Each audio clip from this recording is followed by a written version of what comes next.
So what do you do after you buy the property?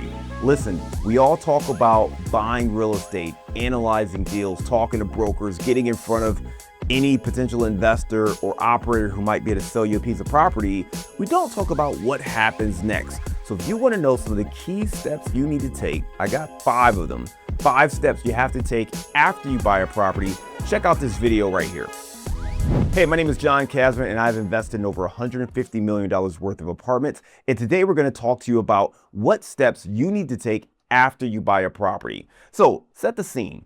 You find a property you like, you underwrite the deal, you put in an offer, the owner accepts your offer, you get through all of due diligence, and you are set to close on that property. Before you take keys, you have to start thinking through what does it take to actually own and manage this property. So we're going to get into some of the key things you have to do up front. So before you actually close, you should be thinking through some key decisions like how are you going to run it? Who's going to be the property manager? Are you going to self-manage or are you going to hire someone else?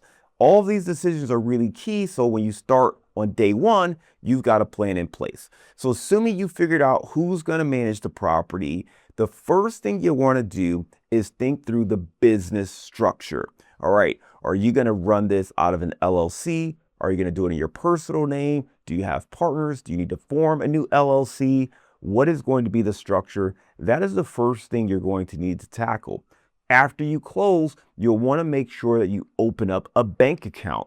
You have to open a bank account where renters are going to be able to deposit their rent and you can pay all of your bills and your expenses. So this can take usually a day to go ahead and get it squared away. Sometimes there's an online portal that you have to wait to get access to, which may take a day or two. So make sure you have that bank account open so you can communicate and start to deposit checks, wire funds, anything you need to do to operate out of that business account with that business entity. The second thing you're going to do is notify tenants. You want to let them know, hey, I'm the new property manager. I try not to say that I'm the owner. A lot of times I'm not technically the owner. I'm one of the owners. So I just try to position it that way. They don't need to know all that. Instead, I just let them know, hey, I'm your new property manager. If you're working with someone else as a property manager, you'll want them to make this communication to notify that they are going to be the new property manager at this property. So they're going to introduce themselves. They're going to let residents know who to reach out to in case they need something for maintenance requests, any kind of concerns or questions they may have, but also how to pay rent, right? We all get excited about that, but how to pay rent. You want to make sure you're notifying and communicating how you're going to accept rent. So are you allowing ACH, check, credit cards, money orders, cash? We try to focus on ACH, check, and money order only. And we really like to do everything online if possible, so it makes it a little bit easier. But you can do whatever you want to do. Just make sure you have a clear process. You're communicating that process to tenants so they know what to expect moving forward. The next thing you want to do is notify the utilities. So if you have to change over the water, sewer, if you need to call electric, heating, and gas, you'll want to make sure you reach out to these individuals so that they can put all the utilities in your name. A lot of times the utilities are going to be in the tenant's name, which is great. But sometimes there's common areas or other areas where you want it to default to you as the owner if and when a resident moves out. So you need to notify them of that. And that's usually one of the processes and the steps that you'll want to take next. When you're doing that, make sure you get everything updated, right? To pay close attention to all the documentation, make sure you understand the date when these things are changed. You don't want to be paying for charges that are really overdue and really charges that the previous owner should have been paying. So this should come up in due diligence, but even if you don't, make sure you understand that a lot of times you can go ahead and get that caught up if necessary. Now, the next thing you want to do is talk to any key vendors that you need. This may be landscaping, snow removal, property managers, contractors, maintenance guys, anybody really. Figure out up front who is currently servicing the property. What do they utilize? What are the contracts? Is it month to month? Is it yearly? What is the negotiated rate? Can you renegotiate? You'll want to understand all this and reach out to these people so they can understand what the expectation is moving forward. If you're going to sever ties, you want to have that conversation up front. If you plan on using them and kind of figure it out as you go, that's fine too. But a lot of times you're not aware of all of these things if you don't ask the question up front. So find out who is servicing the property, who's cutting the grass, who's removing the snow, who are they using for maintenance, who are they using for trash removal. Find out all these kind of things so you have that list. In an ideal world, you'll get those contacts up front. You can communicate with them during due diligence.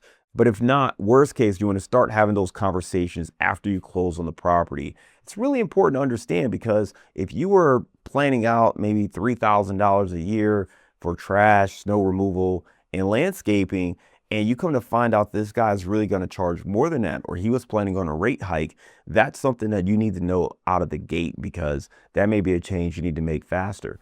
Or you might realize a lot of times there might be coin laundry contracts that are in place. You need to know when those contracts renew so you can jump in and, again, either negotiate, or you may want to go ahead and make a change if it's not fitting the business plan that you have set forth. So make sure you understand who the key vendors are and reach out to those individuals right away.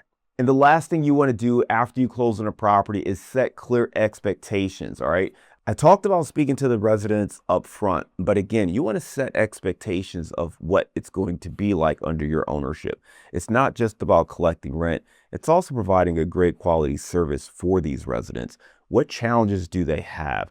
Are there repairs that have been overdue or ignored? You want to come in and set a great example so you can build a great relationship with these residents moving forward. Try to tackle some of those things. If you've identified them in your walkthrough, whether it's maintenance tickets that have lingered for too long or other issues at the property, identify what they are and start addressing them. You'll want to set the tone as a new owner and as a new manager that you're going to have a higher standard for this property. So make sure you set that tone, have those conversations, set the expectation, and then deliver on it. That's going to make owning this property a little bit nicer and a little bit easier for you, the residents, and all parties involved.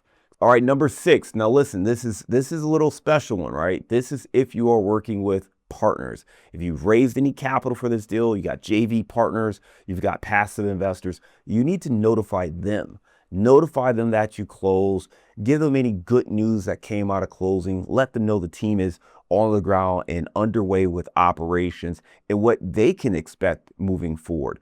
Are you going to be sending out, quarterly communications, quarterly updates, monthly updates, emails, phone calls? What can they expect? Make sure you set that tone and let them know what they can expect from you moving forward, and make sure you're communicating with them as investors on that deal. So to recap, we got 6 things, right? 1, you want to make sure you set up the business entity and open up those bank accounts. Second thing you want to do here is notify the residents. Let them know who you are and that you are going to be the new manager, or introduce them to the new manager. The third thing you want to do is contact the utilities companies, right? Make sure all the utilities are put into your name, especially for any that were in the names of the previous owner. Fourth, now you're going to go out and reach out to the vendors, all right? Any key vendors, landscaping crews, anyone else that services the property, you'll want to notify them of who you are, that you're the new management, and who the bills and invoicing needs to go into, and if there's going to be any changes.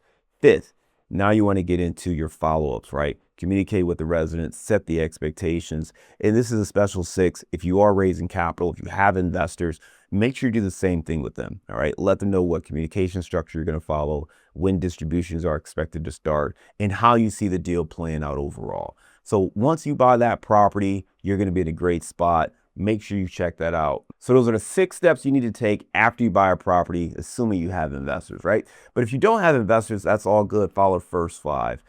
Most people are still working on getting the property that they're looking for.